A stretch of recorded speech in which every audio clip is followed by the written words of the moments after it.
He's not always the one that makes the recovery, but he can always sound out the alarm. Hey, ball's on the ground. We've got to get it back. They fake the handoff. Now Brady rolling to his right. And his throw is incomplete. A pretty good coverage there, and both of these defenses, they've had good coverage throughout this one. No doubt about it, and in today's NFL, where we're used to a bit more scoring, this feels almost like a well-pitched game in baseball on both sides, where the tension continues to build. Who's going to make the big play? He's got his man complete. It's Tim Brown. And he's brought down after a good gain. The 21 yards there as they convert on third. Throughout his career, Tom Brady has made a living with the quick pass, hasn't he? How about that one? A little slant inside, and I think his arm's gotten stronger throughout his career, too. Yeah, you can just see one of many examples of why he's made more trips to the Super Bowl than any other quarterback. Footwork, intelligence, competitiveness. That's Tom Brady in a nutshell. It's a big play there for the Chiefs. 30 yards. And at this stage, down in the second half, looks like they just wanted to find a way to get it in the hands of their playmaker, and they did. I think you're exactly right. I don't think the coordinator's looking at his play sheet and trying to figure out which play will work well. He's trying to figure out how to get the ball to the playmaker that you just described. Looking down at that sheet, you find people. And he takes this into the end zone for a Chiefs touchdown. Their big tight end, 26 yards. And the Chiefs are an extra point away from tying up this football game. And he'll put it through, and that evens us up at 10 apiece.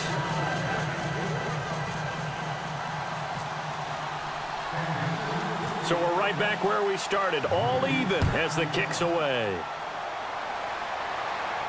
That's fielded in the end zone. And he'll take this up past the 20 and down at the 22-yard line. Philadelphia getting set to take the field. And on the last drive, they were in field goal range. They just opted not to kick it, didn't get it. How does that change the mentality this go-around? I don't think it changes much for the head coach because this is what he preaches all the time. Attack at all times in any spot on the field, and he likes touchdowns, not field goals. Now, your field goal kicker, you've got to make sure you nurse him through and say, okay, don't worry about it. When we need you, you've got to be ready to go. And the team, of course, loves to see points on the board. So let's see if it changes a little bit if they're in the same spot again. Yeah, we'll see what the decision is here if they get to that spot. All right, I'm going to show my age here a little bit. We used to talk about running backs catching the ball as safety valves. Nowadays, they're a big part of the passing offense. Quit acting like you're so old. You're only 65. LaShawn McCoy off to the races. Touchdown, Philadelphia. LaShawn McCoy, 73 yards. And the Eagles have moved out in front. Well, a lot of things have to go right for an option pitch to be successful. Everything lined up there on the long run. It does, because you have to make the proper read. Doesn't matter what guy you've decided is going to be read on the defensive front. You still have to execute it. If he comes to the quarterback, you saw there, pitch it out to the running back, and off he goes. A lot of teams don't like to run the option because they don't like having their quarterback hit. That'll be taken in the end zone. And no run back here. This will be a touchback, and it comes out to the 25-yard line. And now here comes Kansas City. And they're hoping to capture some of that magic they had last time out when they were able to put together a scoring drive. But they're still down here, Charles. Not the major concern, though, because of what you talked about. They scored the last time out. They feel good about themselves. They feel like their game plan is now in effect. They know how to attack and what plays they want to put together. But they've got to keep it moving in the right direction because, as you did note, they are down on the scoreboard. That was a terrific catch. I mean, to go up there and get it one-handed like that, but I almost want to go into that riff about back in my day. And now a fumble. Brady loses the football. On plays like this where the ball comes free, it's often unusual for the team that lost it to get it back. Because this is the quarterback. The ball gets away from him. Everyone else is trying to execute what they're supposed to do on offense. They're usually looking in the other direction, downfield, or have moved away from him. In this case, though, a teammate is able to come up with the ball. And whistle blown. A timeout here is taken, and it's taken by the kicking team. It's just their first, so 2 remaining as they burn one here in this third quarter. Now let's see. Yeah, the offense still out there. They elect to go on 4th and 11.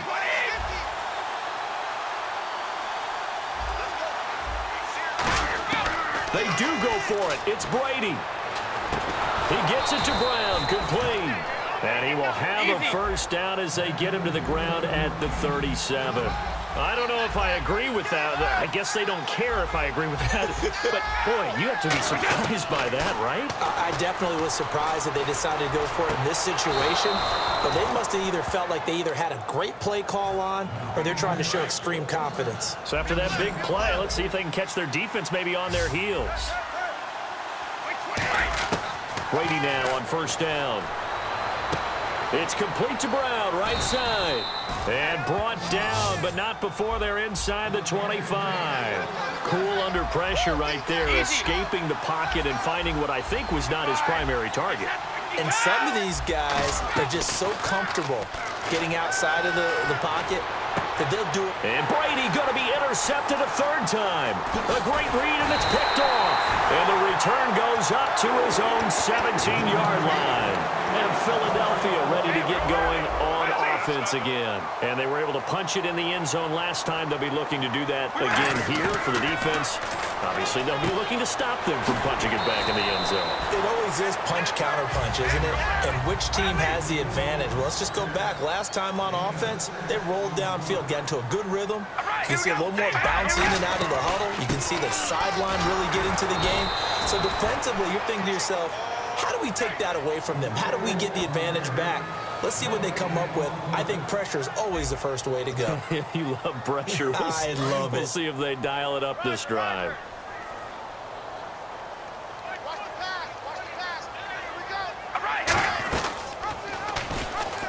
They'll keep it on the ground with McCoy this time. And he's got the first as they'll bring him down at the 28-yard line. 5 yards is the pickup there as that extends this drive.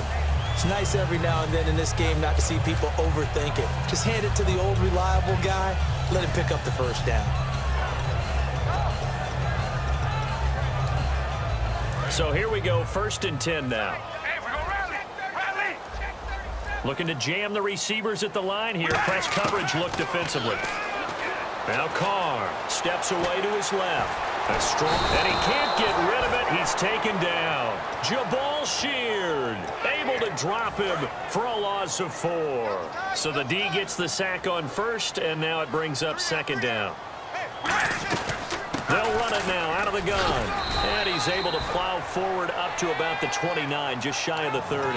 Call it a gain of 5 that time. They'll be left with a 3rd down and about 9 to go. And in this situation with the lead 4th quarter, they're liking keeping the ball on the ground, I'm sure. That's just smart football, but you know the defense has to know it as well. They've got to stop them here. So now we're going to see that loading the box in a big way. 6, 7, 8, 9, whatever it's going to take, puts a little bit more pressure on your big offensive line.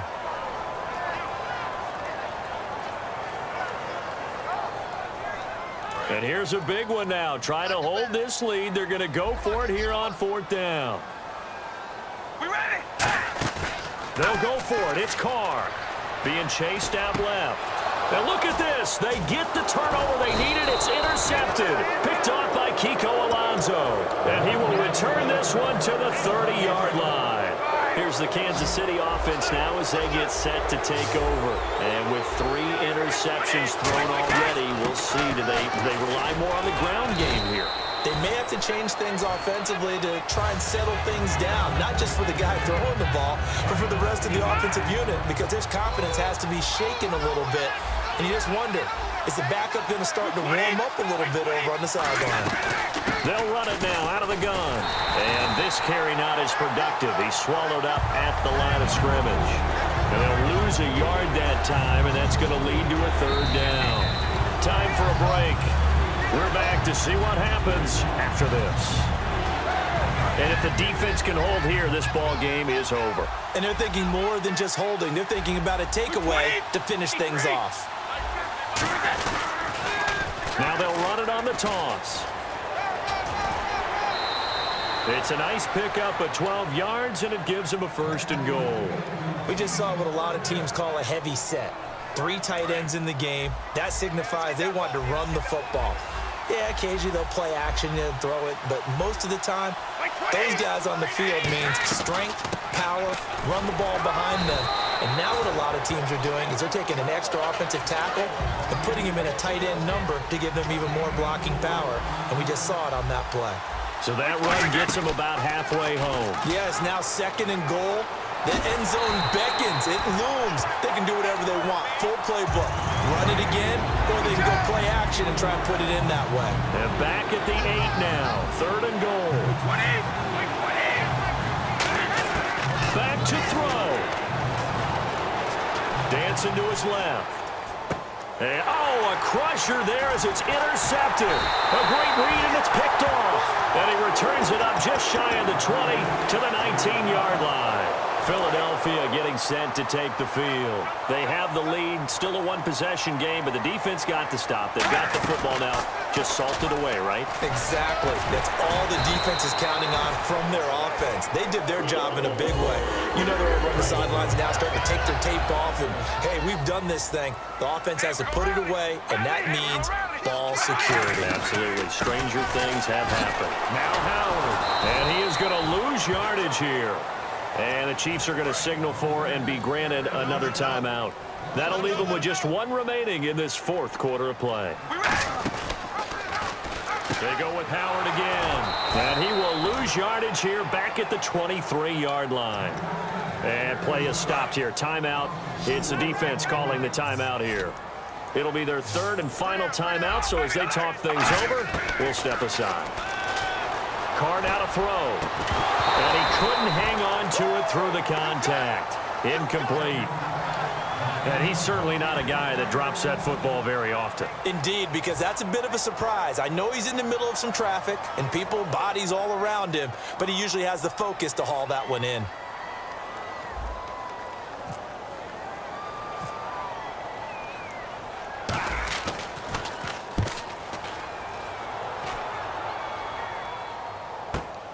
This is taken at the 23.